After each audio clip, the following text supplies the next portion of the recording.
The desktop is what you will see first each time you log into Windows. There are two parts to the desktop. Firstly, there is the large space that occupies most of the screen. This usually contains icons that open some programs. This is also where your programs will appear once you have opened them. Secondly, the taskbar is located at the bottom of the page. This strip contains several parts, so we'll look at it in more detail.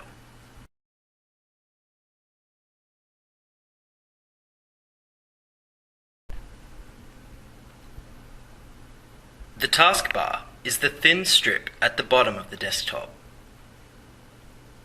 It contains a number of parts.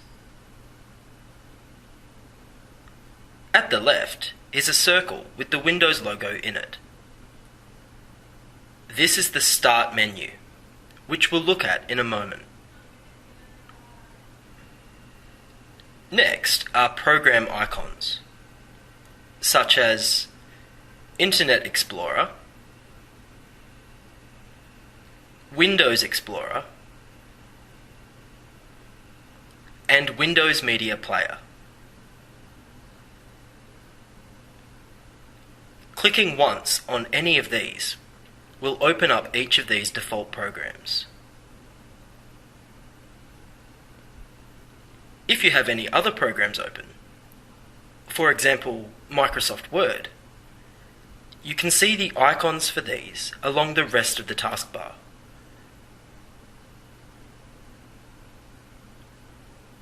At the right-hand side of the taskbar are administrative icons for your computer. This icon here shows if you are connected to the internet. If you see a red cross here, that usually means you're not connected. Next, the speaker icon allows you to adjust the volume by clicking on it and simply dragging the volume button higher or lower.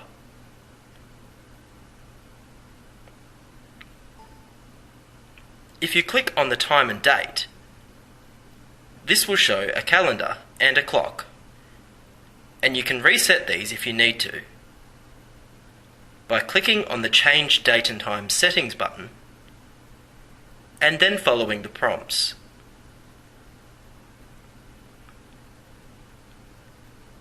The last icon is a small blank rectangle that says Show Desktop.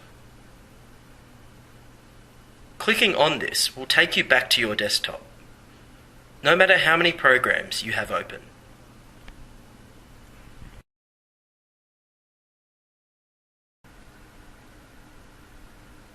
To open up the Start menu, you simply click on the Start button on the left-hand corner of the taskbar. This is the Start menu. This is where you'll see all the icons of different programs that are running on your computer. Clicking on any of these icons will open up that program for you to use.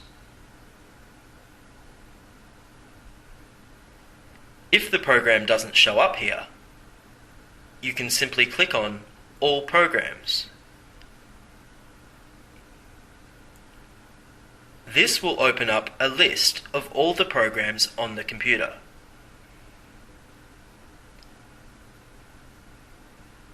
If you need to go back, simply click Back. There's also a search bar within the Start menu. This is where you can search for programs or for individual files on your computer.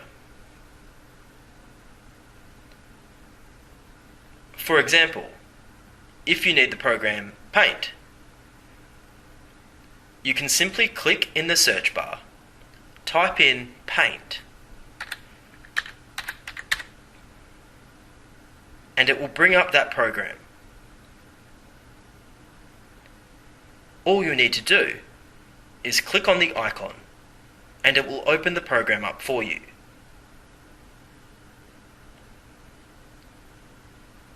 You can go back to an empty search bar by using the backspace key on your keyboard to get rid of this word.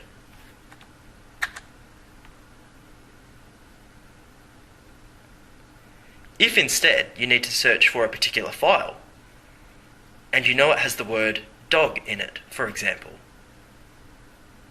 you can simply type this keyword into the search bar. Type in dog, and that will bring up any files with the word dog in the name, as well as any documents with the word dog included in them. Again, you can use backspace to get back to an empty search bar.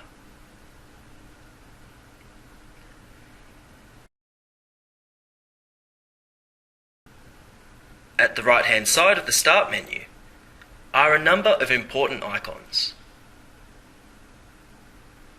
Some of these include Computer, which is where you can access your hard drive, as well as any CDs, DVDs, and USBs.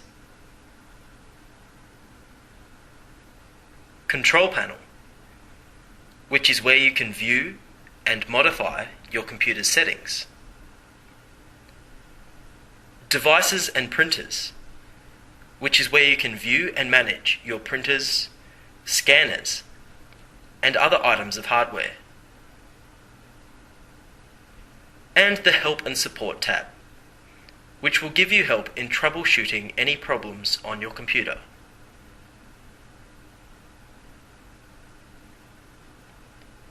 In the bottom right-hand corner of the Start menu is the Shutdown button.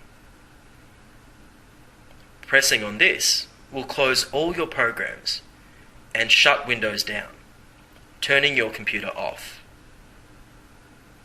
If you don't wish to do this, you can click on the arrow next to the Shutdown button, and this gives you some other options.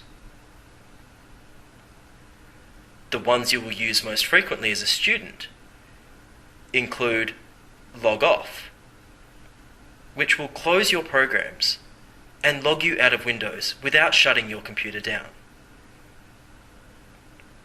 And Lock, which is where you can keep all your programs open, simply locking the screen so that nobody can access your information while you're away from your desk.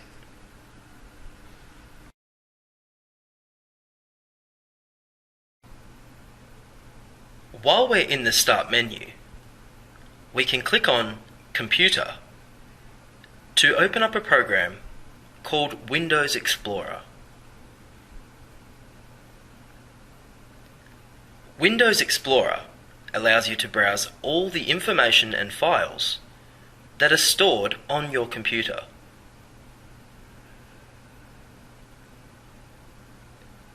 The hard disk drives contain all the information that is saved on your computer itself,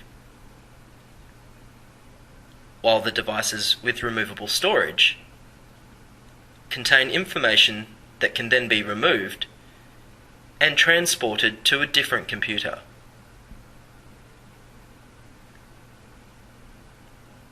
Devices with removable storage include CDs, DVDs, and USB sticks.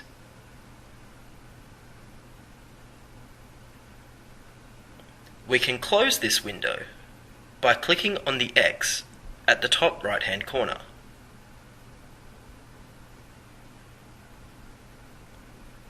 We can also access Windows Explorer using the icon on the taskbar.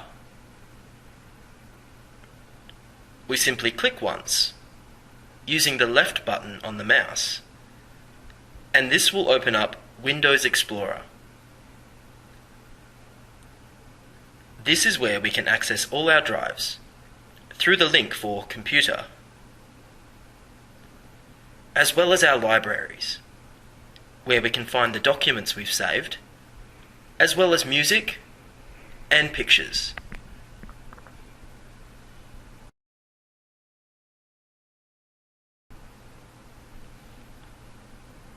Next, let's look at how to log on to the Internet.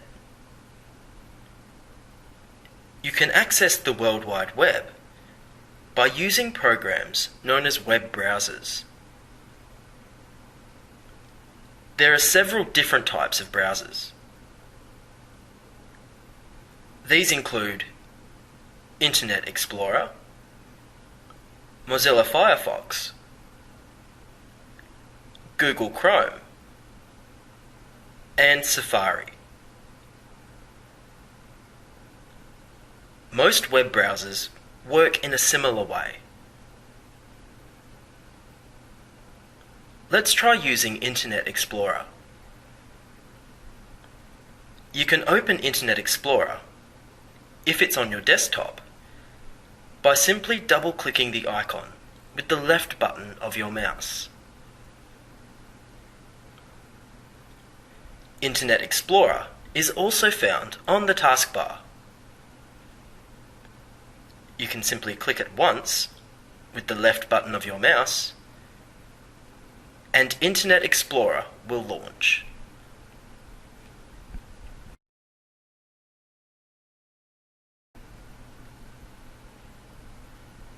Once Internet Explorer launches, you'll be taken through to what's called a home page.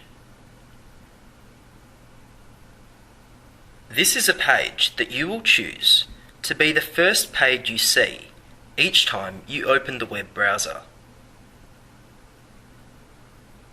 At ECU, the home page is always set to www.ecu.edu.au,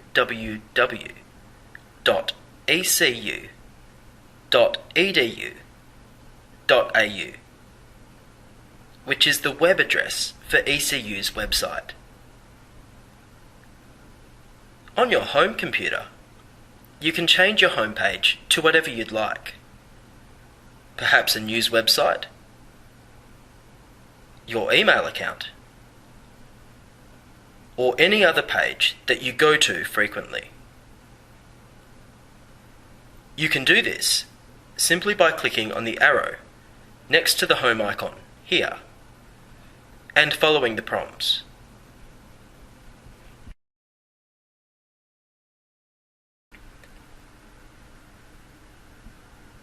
At the top of the browser, you'll see a bar known as the address bar.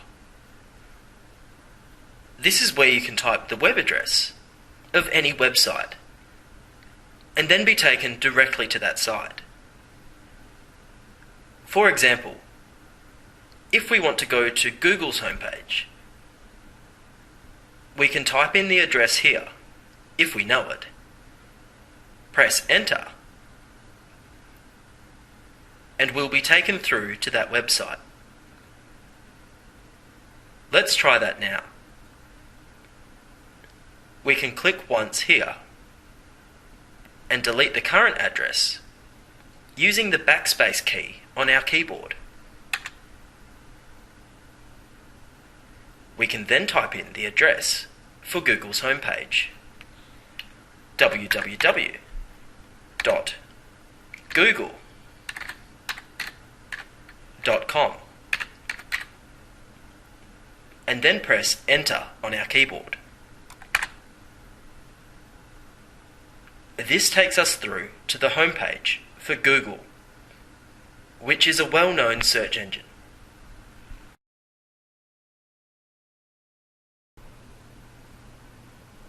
Once we're already on a website, we can add it to what's called a favorites menu.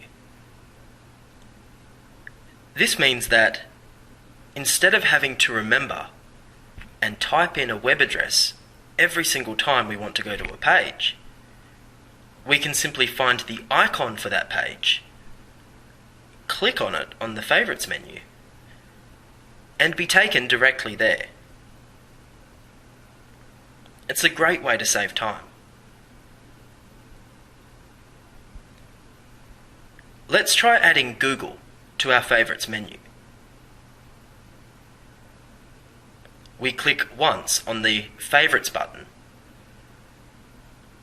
and this opens up our Favourites menu. We can then click on Add to Favourites. This will open up a window where we can confirm that we do want to add Google to our favourites. We click Add to make this happen. Once this is done, we can click on Favourites, scroll down to the bottom of the menu, and we can see the new website that we've added. Clicking on this icon will take us directly to the page we've saved.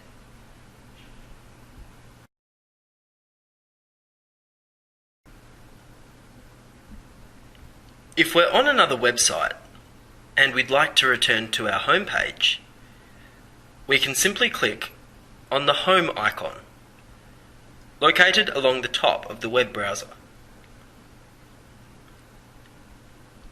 Clicking once on this icon will return us back to our home page. If we then decide that we'd like to go back to a website we've saved as a favourite, we can return back up to our Favourites menu, click on the link for Favourites, choose the website that we'd like to go to, and click on it to return to that page.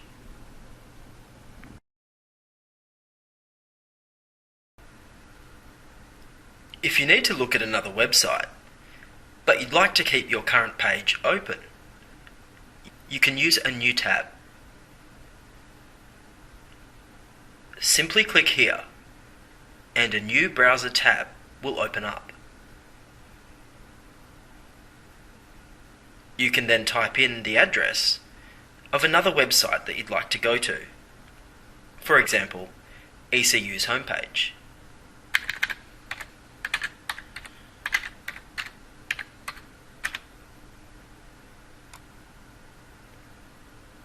If you'd like to return to the page you were on before, you can simply click on that tab and you'll be returned to the other page.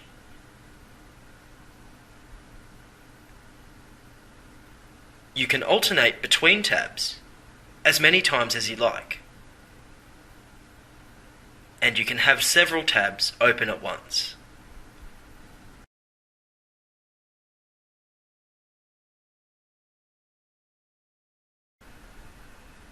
If you need to use the internet to find information, you can start off using the search bar at the top right-hand corner of the browser.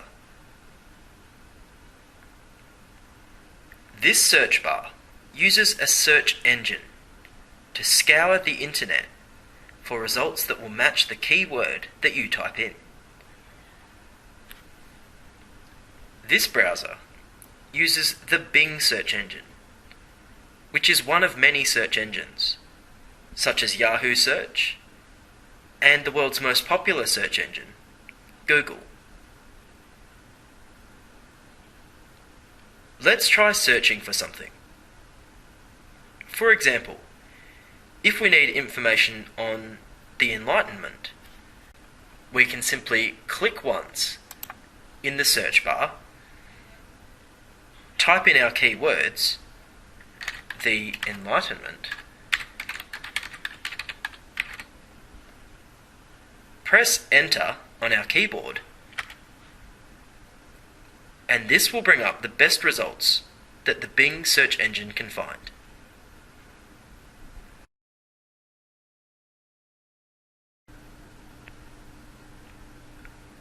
Google is the world's most frequently used search engine. If we type in www.google, google.com in our address bar and press Enter, this will bring us to the home page for the Google search engine. You can search information through Google in the same way that you use the search bar.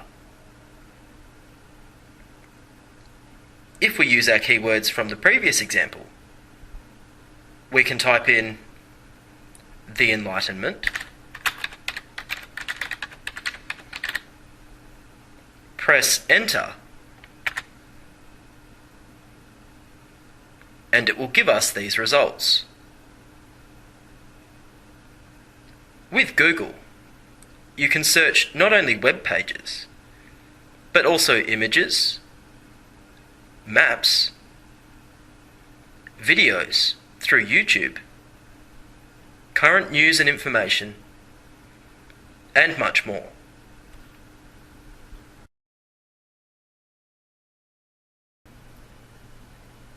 If your initial Google search doesn't give you the results you're looking for, you can scroll down to the bottom of the page and click on the link for Advanced Search.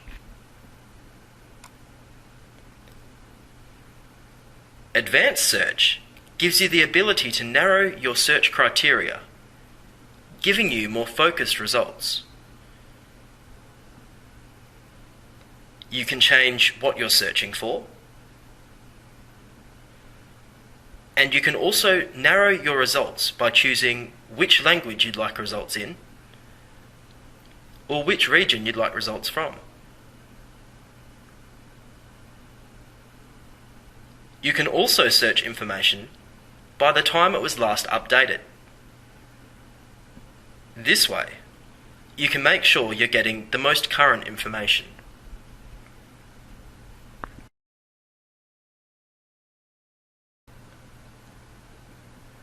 Another useful resource that Google offers is Google Scholar. You can access this by clicking on the More tab at the top of the page. On the drop-down menu, select Even More. Once on this page, scroll down to the bottom. In the Specialized Search section, you will see Google Scholar. Clicking on this will take you through to the Google Scholar search bar. This is a specialized search that allows you to search peer-reviewed journal articles and other academic papers and books.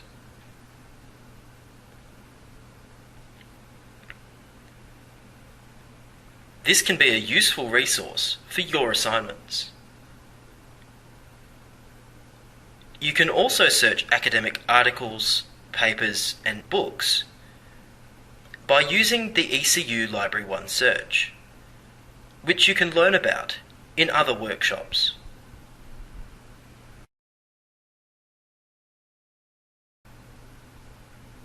Next, let's look at how to locate and use Microsoft Office programs.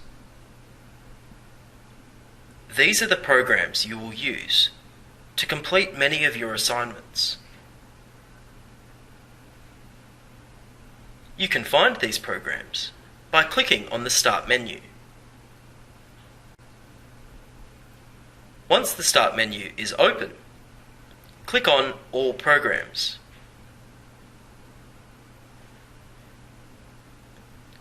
Once the All Programs list has loaded, scroll down to the folder called Microsoft Office.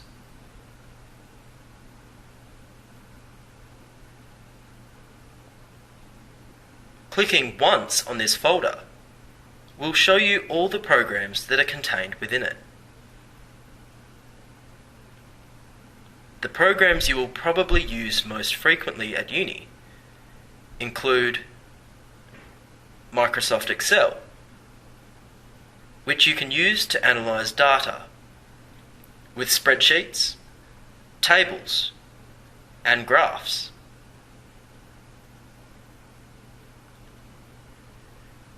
Microsoft PowerPoint, which you can use to create slideshows for presentations,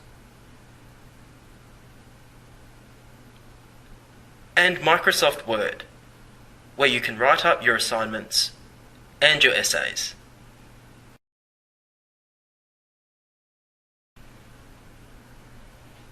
Let's open Microsoft Word. Clicking on the icon for Microsoft Word will open up a new document. You can maximize this window simply by clicking the Maximize button in the top right-hand corner. What you see is the blank page of a new document. Microsoft Word is a word processing program. Anytime you need to type up information and words, such as for an essay, report, or any other assignment, Microsoft Word is probably what you'll use.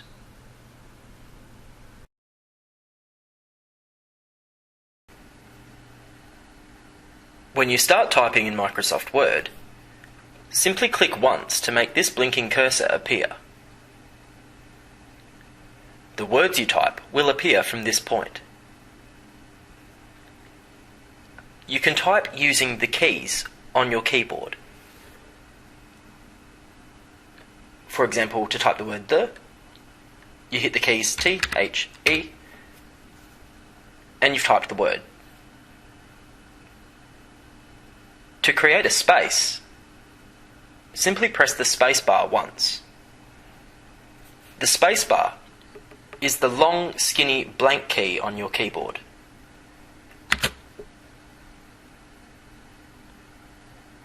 If you're new to typing, don't worry. The more you practice, the faster you'll get.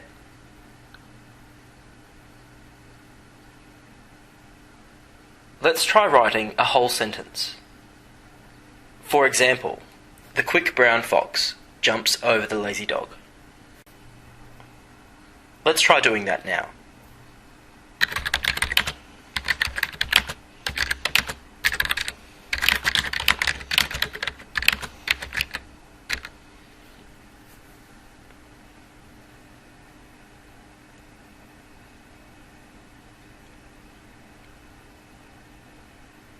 If you need to start a new line in Microsoft Word, simply hit the Enter key, located towards the middle of the keyboard.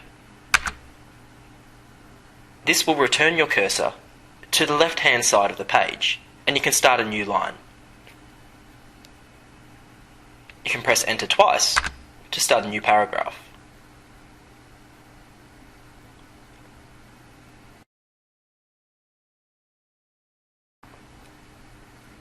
If you need to create a capital letter, you can hold the Shift key located just underneath the Enter key, and while holding the Shift key, press the letter key that you'd like to capitalize. For example, if we want to write, "The quick brown fox was called Fred," we can hold down the Shift key, press T, and that capitalizes the T. We can then write the rest of the sentence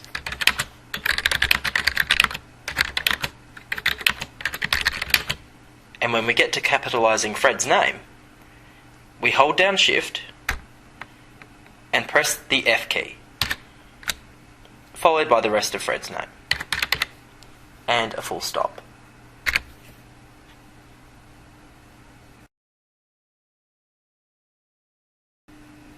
Next, let's look at how to format text using Microsoft Word. To select the text that you'd like to format, click once using the left button on your mouse. This brings the cursor back. Once you've done this, click the left button again, but hold it down, and then drag it over the text you'd like to format.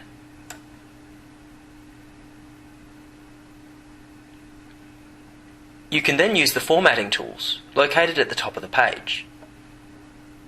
We'll go through some of the basic formatting tools so that you can get some practice. You can click on the arrow here to change the font of the text. That's the style or theme of the text.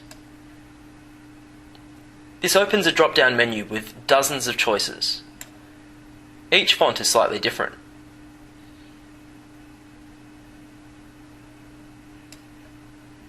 At university,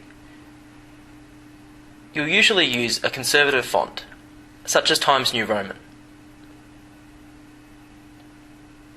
Try highlighting your text, and then changing the font to Times New Roman. To make the change, you simply click on the font that you'd like to change it to.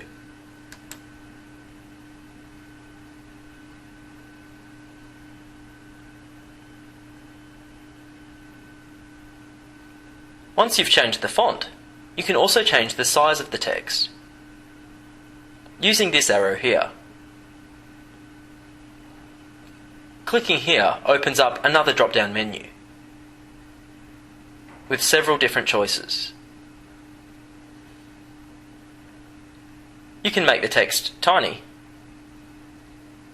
or you can make it extremely large.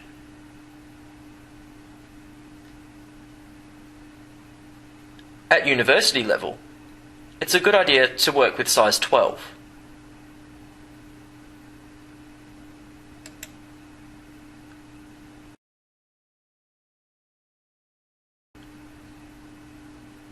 If you want to make a section of your text bold, you can click next to it and highlight it, and then move up to the formatting tools. Clicking on this B will turn your text bold. Let's try that now.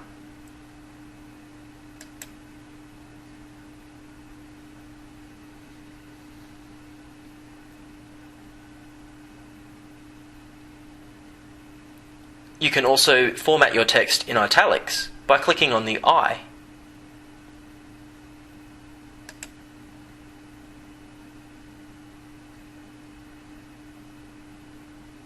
And you can underline the text by clicking on the U.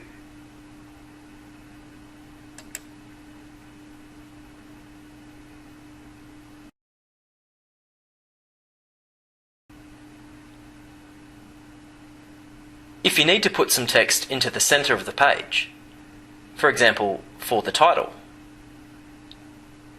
you can use the alignment options found here. Clicking on the left will align the text to the left, which is the default option. Clicking on Center will move the text to the center of the page. And clicking on Right will align the text with the right-hand margin.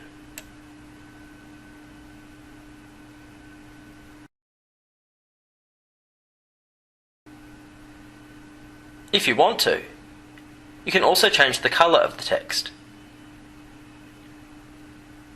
Clicking here on this arrow and choosing a color to change the highlighted text to.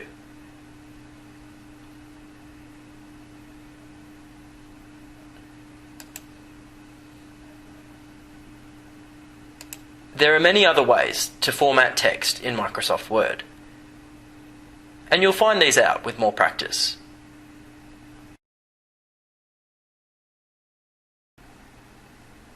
There are a few more basic skills that will help you when you start using Microsoft Word. These include finding text, copying text, and pasting text. Let's start with finding text. The find function is located near the top right corner, where these binoculars are. You can click on this to open up the navigation panel. Click once and then type in a word that you're searching for. For example, fox. This tool will highlight any mentions of the word fox in your document. This is helpful if you need to change a word. you can find all the times that word's been used and change all of them.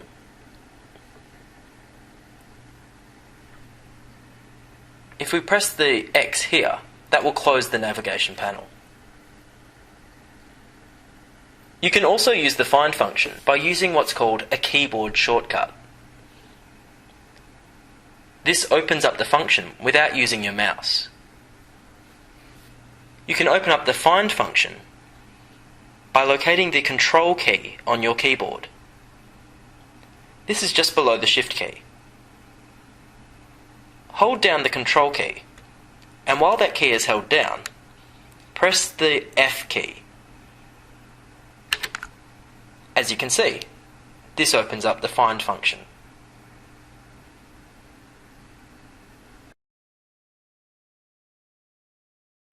Another useful function is the copy and paste function.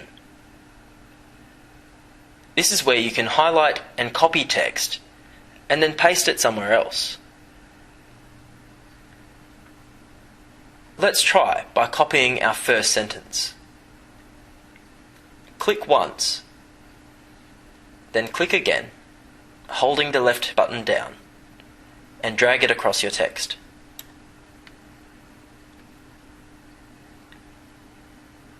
Move your mouse over the highlighted text, and then click the right button on your mouse.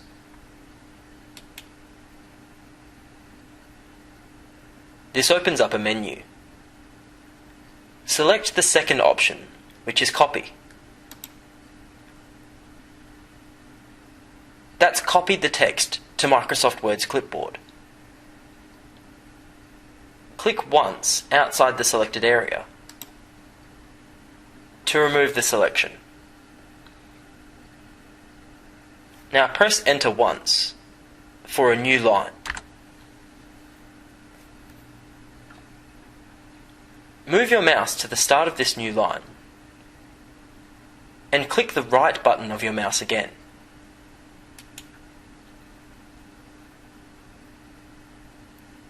You'll see there's no option for copy, but you can paste.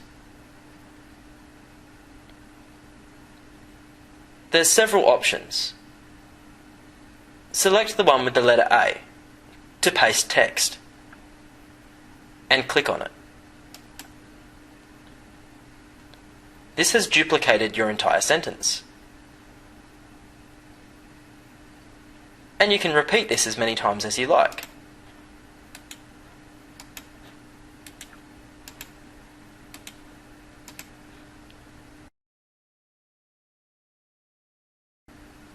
There's also a keyboard shortcut for copying and pasting. To copy text, you can highlight it, then hold down the control key and press the letter C. To paste the text, simply click elsewhere, hold down control again and press V.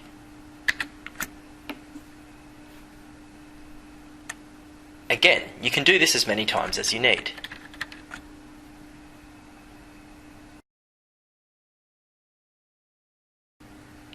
There are many more useful functions within Microsoft Word, as well as many more keyboard shortcuts. You can find some of these on the handout that you've been given today. You can also search for them on the internet.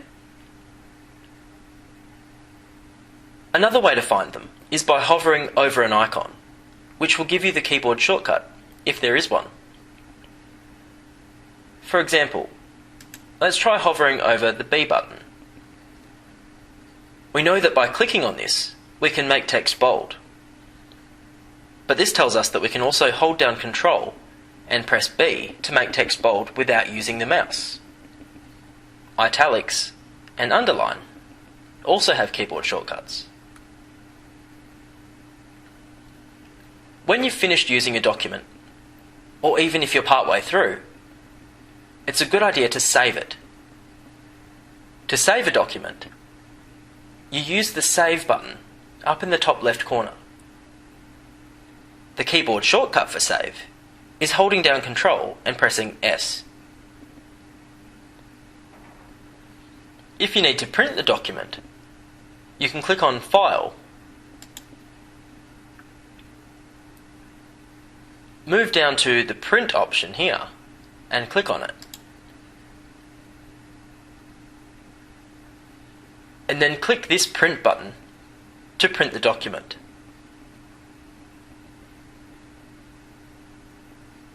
To return back to your document, you can click on Home. Once you're finished in Microsoft Word, you can close the document by clicking on the X in the top right hand corner. Today, we won't save the document, so click Don't Save.